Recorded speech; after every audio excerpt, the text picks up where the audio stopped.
جس سے تو محبت کرے وہ کبھی ذلیل رسوا نہیں ہوا کرتا. ولا يعز من عاديت، اور اے اللہ جو شخص تجھ سے وہ شخص عزت نہیں پا سکتا جس کا تو دشمن بن جائے. تبارکت ربنا وتعالیت، اے ہمارے رب تو بڑا ہی برکت والا ہے اور بڑا ہی بلند و بالا ہے. سیدنا حسن رضی اللہ عنہ وارضا اپنے دل میں اللہ کا خوف رکھنے والے، اللہ کا ڈر رکھنے والے، جب وضو کرتے، نماز کے لیے کھڑے ہوتے، آپ کا جوڑ جوڑ کانپ اٹھتا، آپ کا چہرہ زرد ہو جاتا. کہنے والے نے کہا اے سردار، جب آپ نماز کے لیے کھڑے ہوتے ہو آپ کا جوڑ جوڑ کانپتا ہے، آپ کے چہرے پہ خوف کے آثار طاری ہو جاتے ہیں. تو جواب میں فرمایا ہر اس بندے پر جو عرش والے رب کے سامنے کھڑا ہو اس کے لیے ضروری ہے کہ وہ اس کھڑے ہوتے ہوئے اس کا جوڑ جوڑ کانپے، اس پہ خوف کا رنگ طاری ہو، کیونکہ وہ اپنے آقا اور مولا کے سامنے کھڑا ہے. اسی طرح آپ نماز فجر کے بعد اشراق تک اللہ کا ذکر اذکار کرتے ہوئے گزار دیتے. سیدنا حسن نے 20 کے قریب حج کیے اور آپ کی اولاد 12 آپ کے بیٹے، ذرا نام سنیے سیدنا حسن کے بیٹوں کا: زید، حسن، حسین، طلحہ، اسماعیل، عبداللہ، حمزہ، یعقوب، عبد الرحمن، ابو بکر، قاسم، عمر. سیدنا حسن کے بیٹوں میں 2 نام آپ نے سنے، ابو بکر، عمر. لوگوں کو تاثر دینے والوں کہ ابو بکر اور عمر تو اہل بیت کے دشمن تھے، نعوذ باللہ. کوئی اپنے لختے جگر کا نام اپنے دشمنوں کے نام پہ بھی رکھتا ہے؟ کوئی اپنے لختے جگر کا نام اپنے دشمن کے نام پہ نہیں رکھتا، اپنے پیارے کے نام پہ رکھتا ہے. حسن نے اپنے بیٹے کا نام حسین رکھا تو اسی حسن نے اپنے بیٹے کا نام ابو بکر بھی رکھا، اس نے اپنے بیٹے کا نام عمر بھی رکھا. کیوں؟ کیونکہ سیدنا حسن کو جیسے حسین سے پیار تھا ویسے ابو بکر سے پیار تھا، ویسے نبی کے باقی صحابہ سے پیار تھا. اور ایک اور بات بھی سن لیجئے، سیدنا عمر بن حسن، یاد کر لیجئے اس بات کو، سیدنا عمر بن حسن، قاسم بن حسن، عبداللہ بن حسن میدان کربلا میں سیدنا حسین کے ساتھ شہید ہوئے.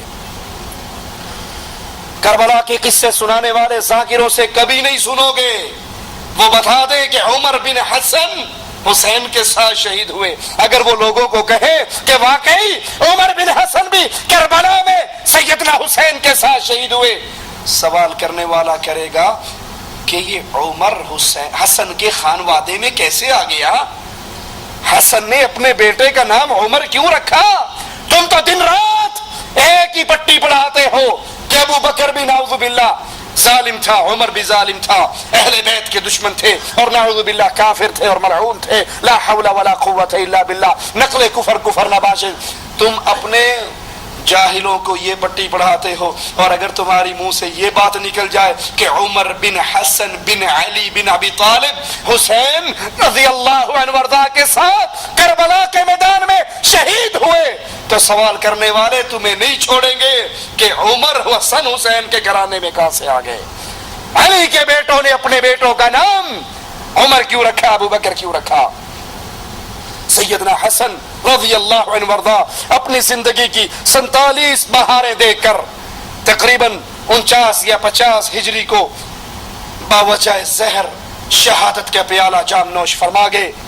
ثعلبہ بن مالک جو سیدنا حسن کے جنازے میں شریک تھے، مدینے میں آپ کا جنازہ باقی قبرستان میں آپ کو دفن کیا گیا، کہا سیدنا حسن کے جنازے پر اتنا ہجوم تھا، اتنا رش تھا، اگر ایک سوئی بھی گرا دی جاتی تو وہ سوئی زمین پہ نہ گرتی، کسی نہ کسی کے سر پہ گرتی.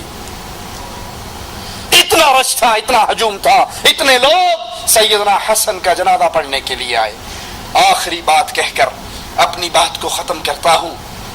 یہ بات احسن المقال کے اندر بھی، منتہی الاعمال کا ترجمہ ہے، اس کے اندر بھی موجود ہے کہ سیدنا حسن رضی اللہ عنہ وارضا کو زہر دیا گیا، اور اصول کافی کے اندر موجود ہے ان الائمہ یعلمون الغیب ویعلمون متى يموتون وانہم لا يموتون الا باختیار منہم. کہ ہمارے ائمہ معصومین کو علم غیب ہوتا ہے. رسول کریم کو علم غیب تھا, سیدنا علی کو تھا, حسن کو بھی تھا, حسین کو بھی تھا, رضوان اللہ علیہم اجمعین. ہمارے جتنے ائمہ معصومین ہیں یہ سارے کے سارے عالم الغیب ہیں, اور سارے کے سارے یعلمون متی یموتون, جانتے ہیں وہ کب مریں گے. ولا یموتون الا باختیار منہم, اپنی مرضی سے مرتے ہیں.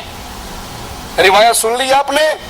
اور بحار الانوار کے اندر یہ لفظ موجود ہیں کہ ہمارے جتنے امام ہیں یا ان کو زہر دے کر مارا گیا ہے یا ان کو مظلومیت کی حالت میں شہید کیا گیا ہے. اب دو باتیں آپ کے سامنے آ گئی.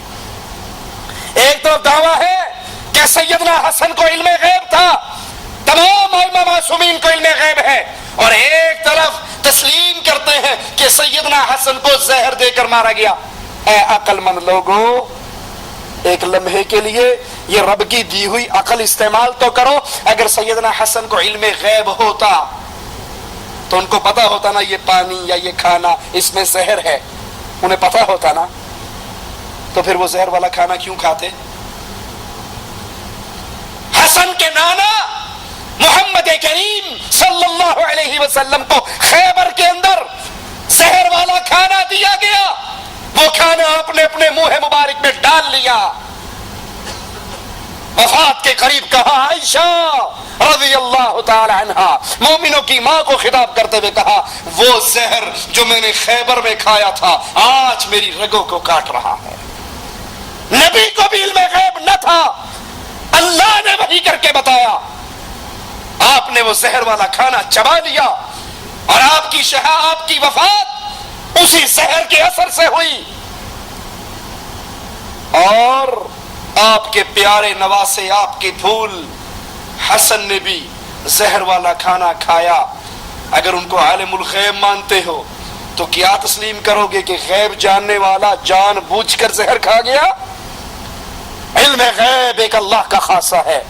اللہ اپنے نبیوں کو جو بات چاہتا ہے بتا دیتا ہے, اور جو نہیں بتاتا وہ خاص اللہ کا خاصہ. اقول قولی هذا واستغفر الله لي ولكم ولسائر المسلمين فاستغفروه انه هو الغفور الرحيم.